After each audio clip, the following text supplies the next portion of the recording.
Hi knitting friends, Shaina Bilow here. In today's video, I'm going to show you how you can make tassels just like these and walk you through the steps that you'll need to know.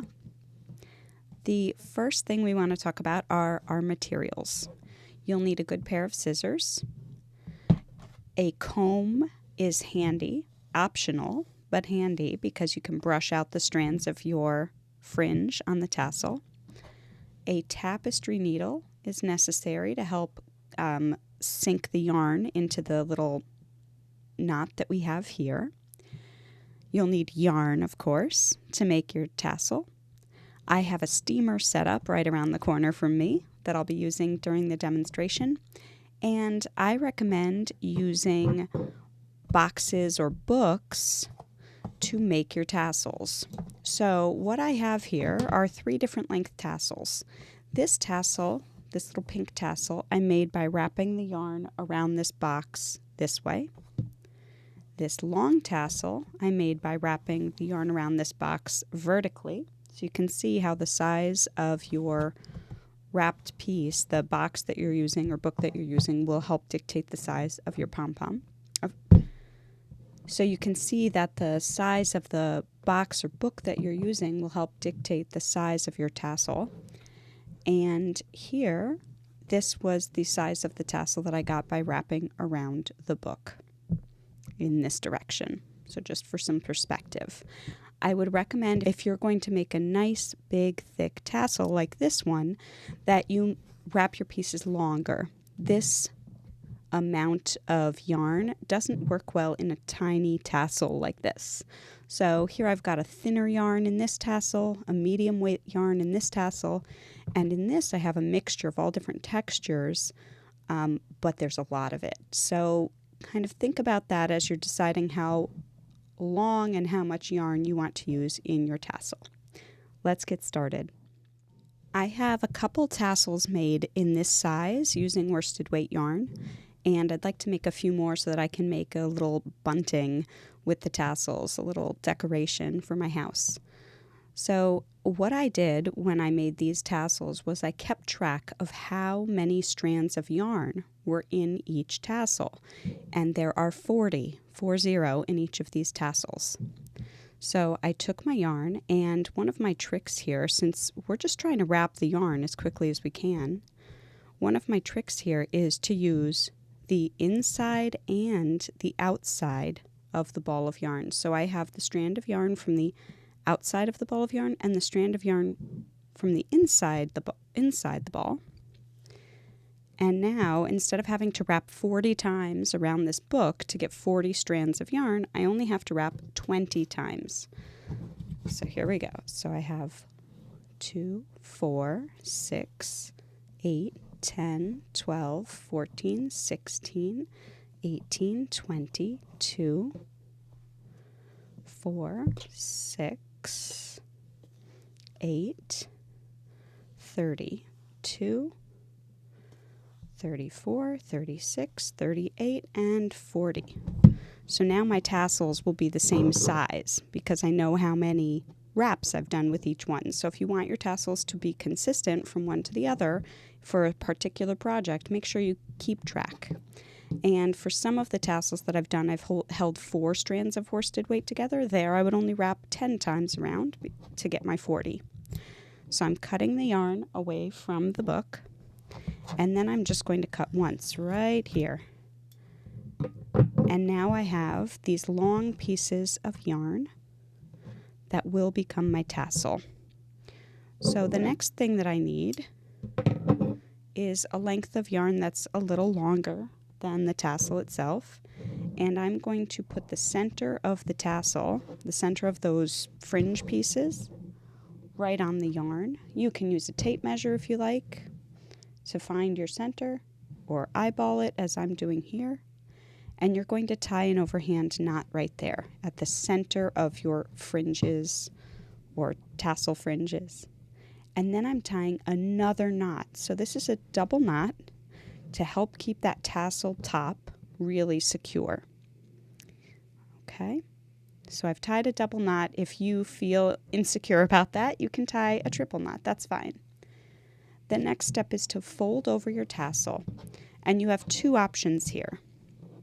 If you intend to tie your tassel onto something like this one here, you can leave your tails out like this. But for this project, I'm going to be threading these tassels through a piece of string and then tying the string to create the little bunting. So I actually am going to flip this inside out. Or flip it, I should say, so that little knot is on the inside. That way you don't see those tails at the top. It makes it a little harder to tie the next piece because not everything is as even as it would be if you could just hold this string, but bear with me. Okay, then I'm going to cut a length of yarn that's pretty long. That's maybe triple this length.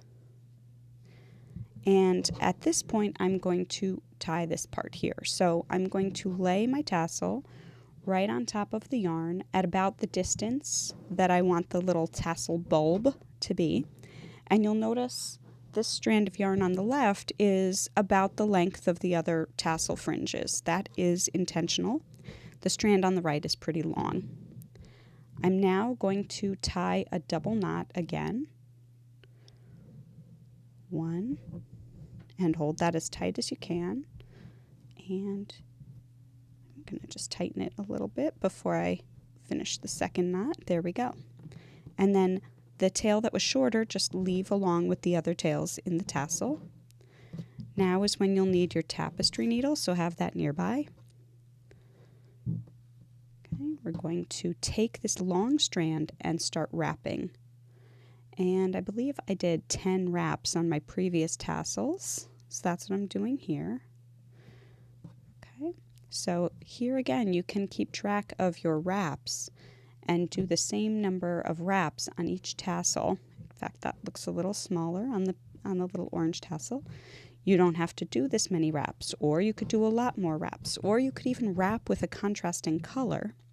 The thing to note, though, is right here. After I've wrapped my tassel the number of times that I want, I then thread the yarn onto the tapestry needle, and I'm going to push that right underneath those wraps from the head of the tassel towards the tails, without linking it onto the head of the tassel. And then I'm going to gently tighten that, and that holds those wraps together like this. Then I would trim that piece just to make it a little shorter, and that's how you wrap the tassel. Now, if you wanted to do this in a contrasting yarn, you would then have to just weave that contrasting color into these wraps a little bit, or tie some knots on the inside and tuck them in so that they don't show, right? If I had wrapped this with a yellow yarn and then let it go, you'd see a strand of yellow coming out here. So keep that in mind. Alrighty, after you have finished putting the tassel together, the next step is to steam it. And this is really helpful, steaming. Certainly, if you don't have a steamer, you could spritz this with water and comb it and then let it dry. There we go. I'm just going to give it a little comb. That would be one way to kind of get the stitches or the yarn to lay a little smoother. But you can see here the difference. I've got kind of some tangly, wiggly yarn on my blue tassel, but this peach one has been blocked already, and so that one is nice and smooth and straight. All right, so it does make a difference.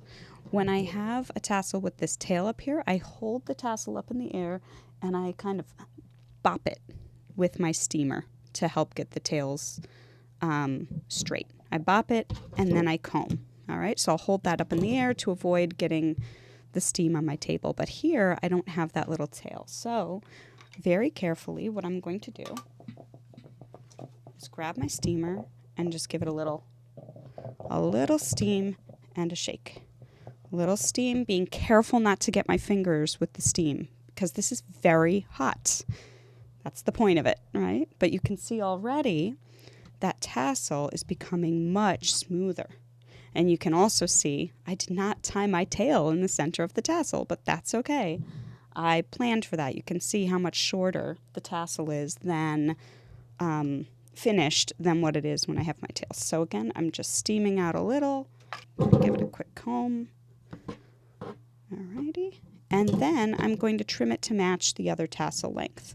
So you can lay out a tape measure here if you want to, or eyeball it, which is what I'm doing because this is but this is a craft project. I don't need it to be perfection. I need it to be fun. And for me, fun is not obsessing about length. And here it looks maybe a little longer, but I've also just steamed this and it might puff up a little bit, but I'm going to give it just a little extra haircut.